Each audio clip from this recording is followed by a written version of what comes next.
안녕하세요. 이목사입니다.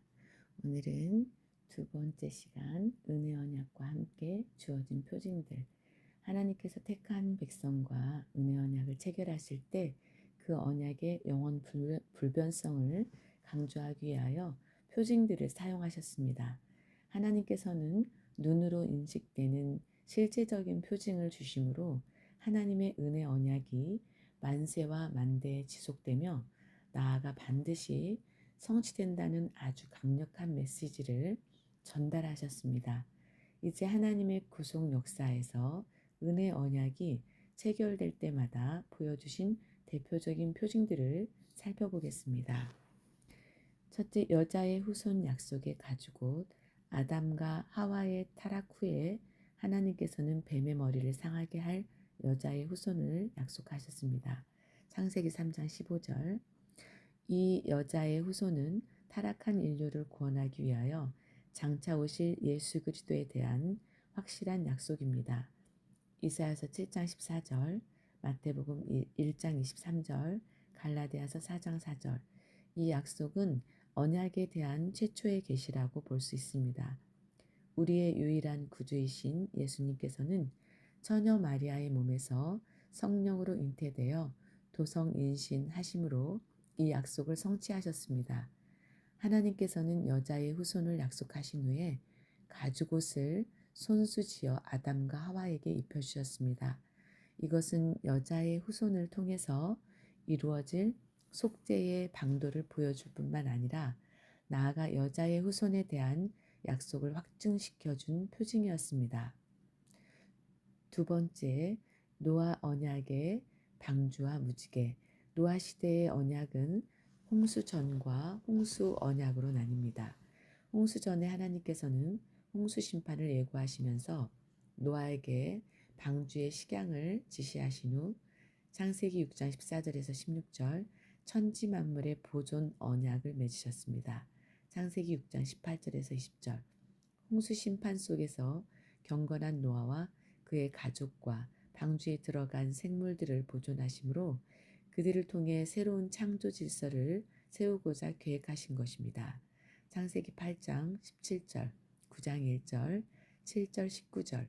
이때 방주는 언약을 믿고 방주에 들어간 언약의 대상자만 구원하시고 언약을 믿지 않고 방주 밖에 있는 자는 완전히 멸망시킨다는 분명한 언약의 표징이었습니다. 홍수에 하나님께서는 노아와 그와 함께한 아들들 그리고 장차 올 그 후손과 방주 안에 함께한 모든 생물과 언약을 맺으셨습니다. 창세기 9장 8절에서 17절 그 언약의 증거로 구름 속의 무지개 곧 7빛깔의 아름다운 무지개를 보이셨습니다. 창세기 9장 12절에서 13절 언약의 무지개는 다시는 홍수로 사람들을 멸하지 않으시겠다는 하나님의 사랑과 은혜의 표징이자 그 언약을 변치 않고 반드시 지키시겠다는 약속의 표징이었습니다. 창세기 9장 14절에서 17절 홍수 이후 오늘날까지 무지개가 나타나는 것은 하나님께서 세우신 언약은 영원히 변함이 없다는 실질적인 확증입니다. 천지는 없어지겠으나 내 말은 없어지지 아니하리라. 마태복음 24장 35절 말씀 이렇게 말씀대로 영원한 언약의 표징이 되는 것입니다. 세 번째, 횃불 언약의 연기나는 풀무와 타는 횃불.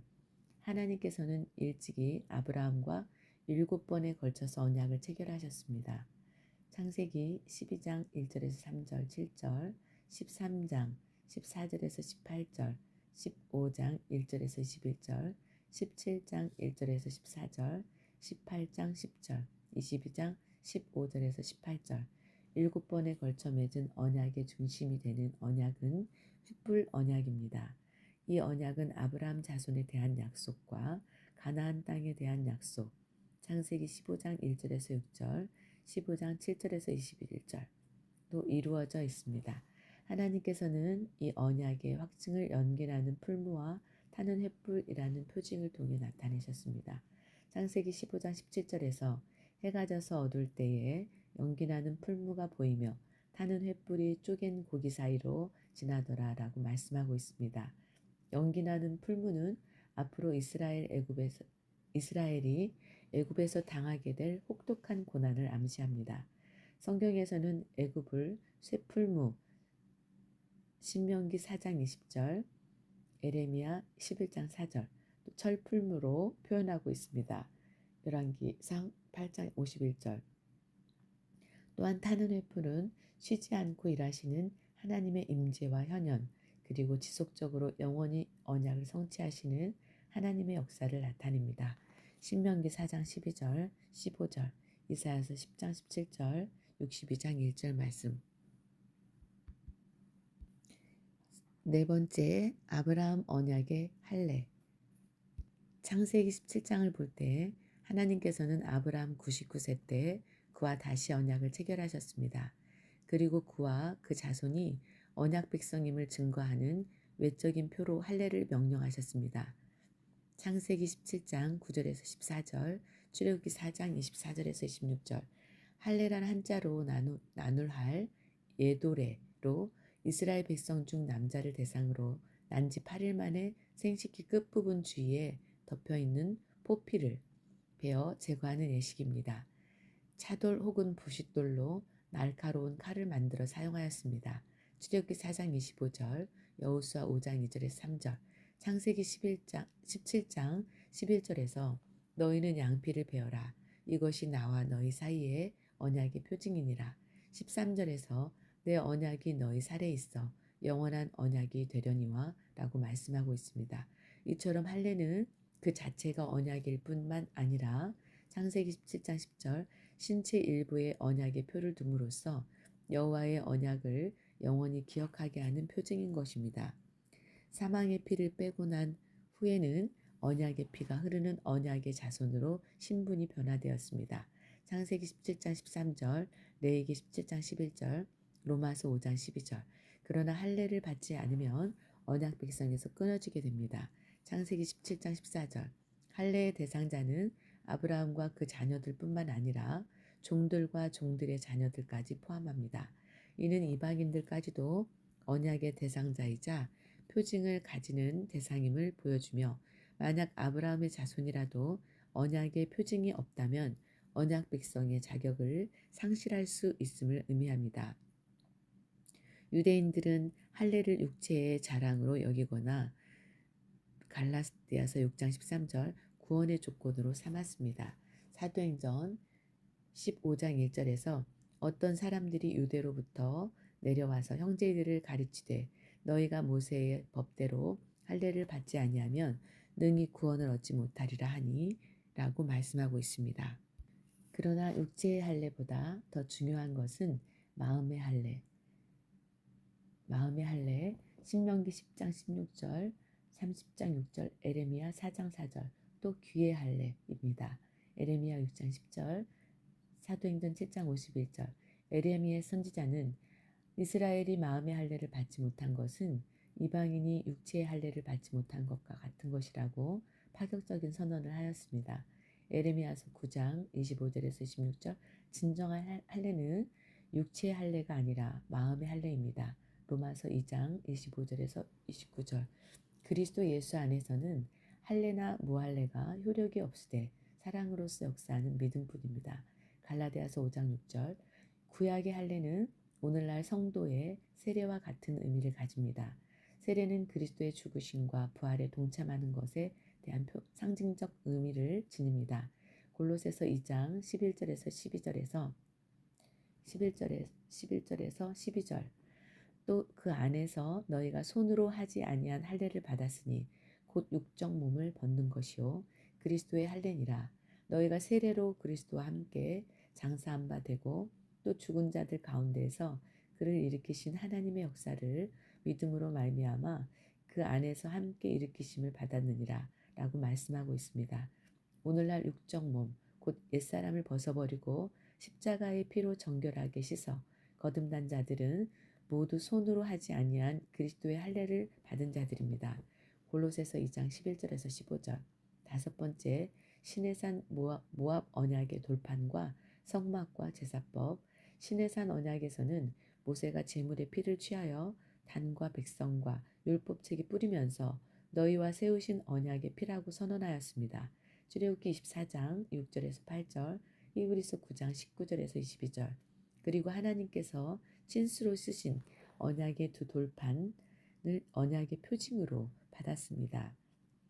출애굽기 24장 12절, 31장 18절, 32장 15절에서 16절, 신명기 4장 13절.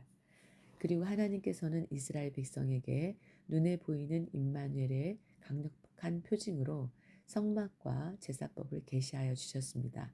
하나님께서는 내가 그들 중에 거할 성소를 그들을 시켜 나를 위하여 지태라고 말씀하셨으며 출애굽기 25장 8절 거기서 내가 너와 만나고 속죄소 위 곧 증거계 위에 있는 두 그룹 사이에서 내가 이스라엘 자손을 위하여 내게 명령할 모든 일을 내게 이르리라.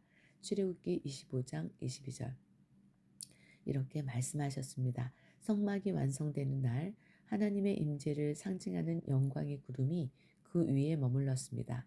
출애굽기 40장 34절에서 35절 또한 하나님께서는 성막에서 드려지는 5대 제사, 번제, 소제, 화목제, 속죄제, 속건제를 계시해 주셔서 이스라엘 백성과 끊임없이 교제하면서 그들의 모든 부정과 죄악을 제거하여 성결케 하셨습니다. 레위기 1장 1절에서 7장 38절 하나님께서는 구체적으로 이스라엘 백성이 거룩한 제사장 나라로 사는 방법과 그들이 거룩한 백성으로 사는 방법을 가르쳐 주셨습니다. 레위기 1장에서 16장, 레위기 17장에서 27장. 여섯 번째, 다윗 언약의 내 몸에서 날 자식. 다윗 언약은 다윗이 언약궤를 찾아온 후 성전을 지으려는 소원을 가졌을 때 나단 선자를 통해서 주신 것입니다. 사무엘하 7장 1절에서 3절, 12절에서 16절, 역대상 17장 10절에서 14절. 하나님께서는 다윗의 몸에서 날 자식이 성전을 건축할 것이며 그의 왕위를 영원히 견고케 하시겠다고 약속하셨습니다. 사무엘하 7장 12절에서 13절, 시편 89편 28절에서 29절에서 저를 위하여 나의 인자함을 영구히 지키고 저로 더불어 한 나의 언약을 굳게 세우며 또 그 후손을 영국케 하여 그 위를 하늘의 날과 같게 하리로다 라고 말씀하고 있으며 시편 132편 12절에서 내 자손이 내 언약과 저희에게 교훈하는 내 증거를 지킬진대 저희 후손도 영원히 내 위에 앉으리라 하셨도다 라고 말씀하고 있습니다. 하나님께서는 다윗과 언약하실 때 맹세와 성실로 체결하셨습니다. 시편 89편 3절에서 4절, 35절, 49절, 시편 132편 11절. 이때 주신 표징은 바로 내 몸에서 날 자식입니다. 사무엘하 7장 12절. 여기서 자식에 대한 말씀은 1차적으로 솔로몬에 대한 약속이며 궁극적으로 다윗의 후손으로 오실 메시아에 대한 약속이었습니다. 다윗은 자신의 몸에서 날 한 후손이라는 표징을 통해 언약에 대한 확신을 갖게 되었을 것입니다. 이스라엘 백성 혹시 솔로몬 이후에 더욱 다윗의 후손으로 오실 메시아에 대한 약속을 간절히 소망하게 되었습니다. 마태복음 9장 27절, 12장 23절, 15장 22절, 20장 30절에 31절. 마가복음 10장 47절에서 48절, 12장 35절, 누가복음 18장 38절에서 39절, 20장 41절. 일곱 번째, 새 언약의 중보이신 예수 그리스도의 떡과 포도주. 주전 586년에 예루살렘이 바벨론에게 완전히 함락되기 직전에 하나님께서는 에레미야 선지자를 통하여 새 언약을 약속하셨습니다. 새 언약의 내용은 하나님의 말씀을 백성의 마음에 기록하심으로써 하나님과 백성 사이의 언약 관계가 성립되고 작은 자로부터 큰 자까지 다 하나님을 알게 될 것이라는 내용이었습니다. 에레미야 31장 31절, 33장 34절. 이 새 언약은 예수 그리스도께서 이 땅에 오심으로 성취되었습니다. 누가복음 2장 12절, 요한복음 7장 31절, 히브리서 8장 6절에서 13절, 9장 15절, 로마서 8장 2절에서 4절. 새 언약의 중보이신 예수 그리스도께서는 히브리서 12장 24절 성만찬 때 자신의 살과 피를 상징하는 떡과 포도주라는 외적 표징을 통해서 새 언약의 성취를 보여주셨습니다. 예수님께서는 떡을 가져 살해하시고 제자들에게 떼어주시면서 이것은 너희를 위하여 주는 내 몸이라. 너희가 이를 행하여 나를 기념하라고 말씀하셨습니다. 누가복음 22장 19절, 마태복음 26장 26절, 고린도전서 11장 24절. 또 포도주 잔을 가지사 살해하시고 제자들에게 주시면서 이 잔은 내 피로 세우는 새 언약이니 곧 너희를 위하여 붓는 것이라 라고 말씀하셨습니다. 누가복음 22장 20절, 마태복음 26장 27절에서 28절, 고린도전서 11장 25절. 새 언약의 표징인 성찬은 하나님의 백성된 성도들이 계속적으로 기념해야 할 명령입니다. 고린도전서 11장 26절에서 너희가 이 떡을 먹으며 이 잔을 마실 때마다 주의 죽으심을 오실 때까지 전하는 것이니라 라고 말씀하고 있습니다. 그러므로 성도는 재림 때까지 성찬을 통하여 예수 그리스도의 죽으심과 부활과 재림을 계속 선포해야 합니다. 이 외에도 해와 달, 안식일, 애굽을 징치하신 10대 재앙, 아론의 쌍난 지팡이, 라합의 붉은 줄, 창세기 1장 14절, 창세기 2장 2절에서 3절, 출애굽기 31장 13절, 출애굽기 4장 21절에서 23절, 6장 6절에서 9절, 7장 3절, 17절, 10장 1절에서 2절, 민수기 17장 1절에서 10절, 여호수아 2장 17절에서 21절, 기드온의 양털에 내린 이슬,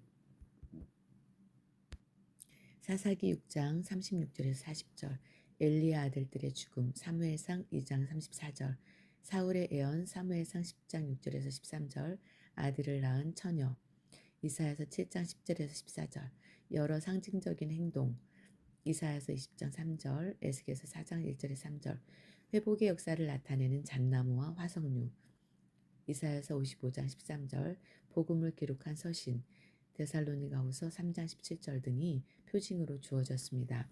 이렇듯 하나님께서 인간에게 언약을 주시면서 표징을 함께 주신 것은 그 언약이 가지는 영원한 효력과 생명력을 입증하기 위함이었습니다. 그러므로 인간은 하나님의 언약을 자기 생명이 다하도록 끝까지 지키고 또 자손들에게 철저하게 전수해야 하는 것입니다.